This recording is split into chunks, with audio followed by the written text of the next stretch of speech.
Bonjour et bienvenue pour ce nouveau didacticiel. C'est le didacticiel numéro 1. Commencer avec Mecaflux Pro 3D. Alors l'objectif de didacticiel, c'est de découvrir les fonctions basiques de Mecaflux Pro 3D en créant un réseau très simple. Ici, on est en face de l'interface qui est vide. Donc, on va créer un nouveau réseau. On clique sur le bouton Nouveau réseau. Jusque-là, ça semble logique. L'interface charge donc l'espace 3D dans lequel nous allons évoluer et insérer les différents éléments dans notre réseau. Alors comment insérer les éléments dans notre réseau? Nous avons plusieurs possibilités. Nous allons commencer par l'accès à la bibliothèque des différents éléments qui ont été enregistrés et qui sont dans la bibliothèque à disposition pour être insérés dans le réseau. Ici, par exemple, nous allons créer un petit réseau constitué de conduits de diamètre 100 mm. Alors nous commençons par tout simplement sélectionner un élément dans la bibliothèque, un élément conduit de diamètre 100 mm. On le fait glisser vers le réseau, l'interface 3D, et on lâche. Il va se positionner donc au centre, à l'origine de notre espace 3D. Lorsque l'on vient d'insérer un élément dans le réseau, nous sommes en mode ajusté. C'est-à-dire que nous pouvons, en sélectionnant un point de la grille, orienter et dimensionner la longueur du conduit en cours d'ajustement. Donc ici, nous insérons un conduit de diamètre 100 mm, de longueur 1000 mm, 1 mètre. On va le faire de 2 mètres. Hop, on sélectionne le deuxième point. On voit que la grille se repositionne, nous permettant l'accès à un troisième, quatrième, etc., cinquième point. Donc nous pourrions faire une longueur à volonté. Vu qu'à chaque fois qu'on sélectionne la grille, elle se déplace, on peut ainsi se déplacer dans l'espace 3D sans encombrer d'une grande grille. Et ainsi positionner notre élément, donc dans l'interface. Alors ce système de positionnement 3D est très ergonomique et est déposé par la marque Mecaflux sous le nom de IntelliGrid. Alors nous allons par exemple ici stopper le mode ajustement et nous avons donc fini d'insérer notre conduit. Nous voudrions continuer après ce conduit avec un conduit de même diamètre. Il suffit de sélectionner le conduit et de cliquer sur continuer après l'élément sélectionné. Ici en l'occurrence le conduit rectiligne. On rouvre le mode d'ajustement et le point d'insertion est le point de fin du dernier conduit. Voilà.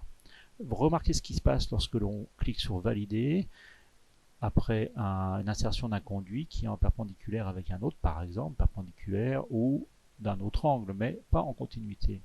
L'insertion automatique d'un coude se fait. Alors, ces insertions automatiques de coude sont bien pratiques, elles évitent justement d'avoir à recourir à de nouveaux glisser, déposer ou insertion d'éléments, car ils s'interposent automatiquement dans le réseau, entre deux éléments qui ont une orientation différente. Le rayon de courbure de ce coude peut être modifiable, donc on pourrait ici choisir un rayon plus important, ici on va dire qu'on veut qu'il fasse 5 fois le diamètre du conduit, ou bien on peut dire qu'il était à angle vif. Alors on a agrandi le coude. Automatiquement, bien sûr, les deux éléments qui sont autour se réduisent pour ne pas modifier leur point d'implantation. Et nous voyons ici le coude qui s'est redessiné. Nous pourrions aussi modifier l'orientation de ce coude.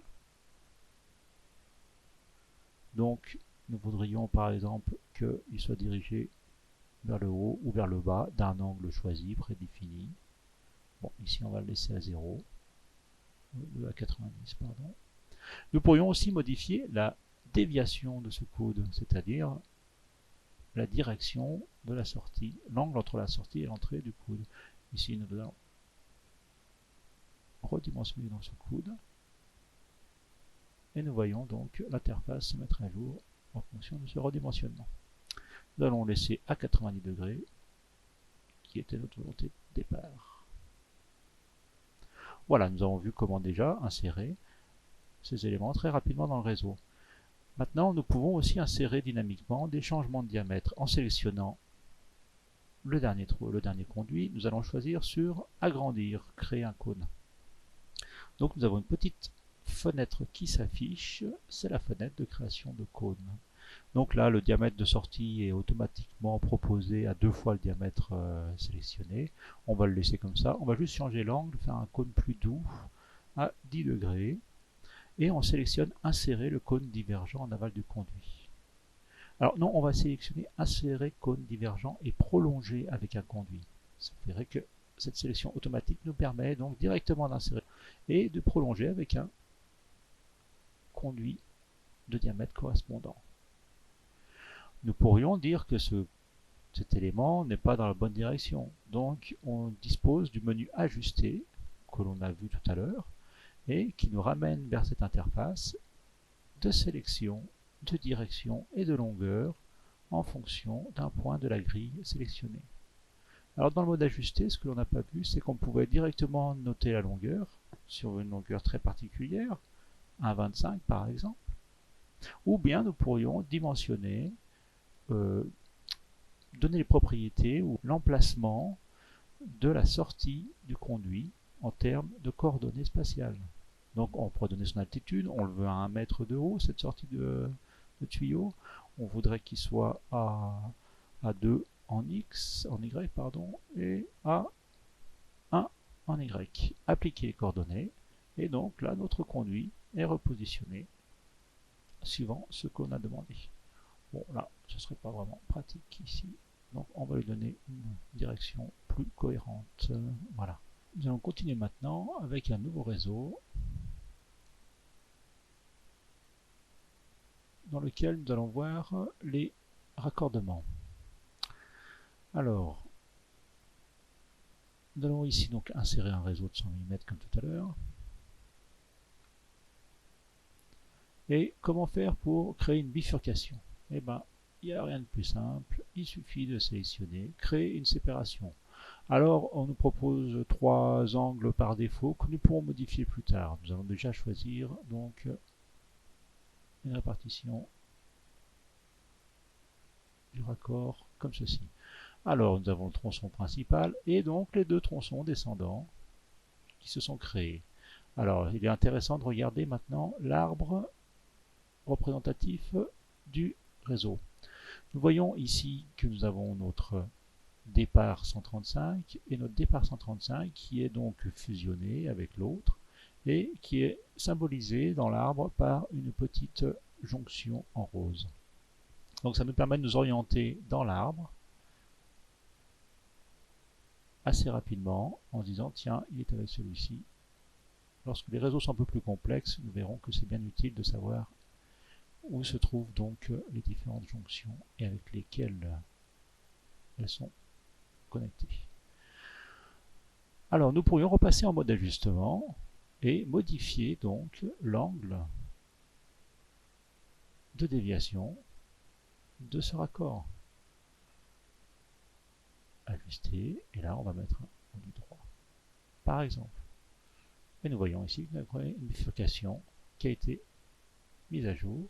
Nous voyons bien qu'ici nous avons un passage à 90, donc parce qu'en fait le fluide qui suit cette direction traverse le raccord et c'est détecté comme un passage.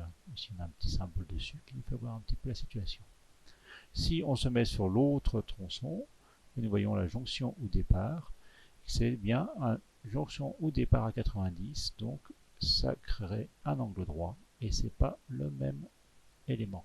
C'est bien 2 éléments différents qui sont fusionnés donc dans le même emplacement. Si par exemple j'avais un départ perpendiculaire ici, je valide, nous voyons que ici, ce qui était tout à l'heure un passage à 90 degrés est devenu une jonction ou départ à 90 degrés, au même titre que l'autre jonction. Voilà pour les raccords. Alors nous terminons ce premier didacticiel ici. Nous verrons bien sûr par la suite comment insérer des jonctions, des réunions de courant, et bien sûr comment évaluer le débit et les pertes de charge dans notre petit réseau. Eh bien merci de nous avoir suivis jusque-là et à la prochaine.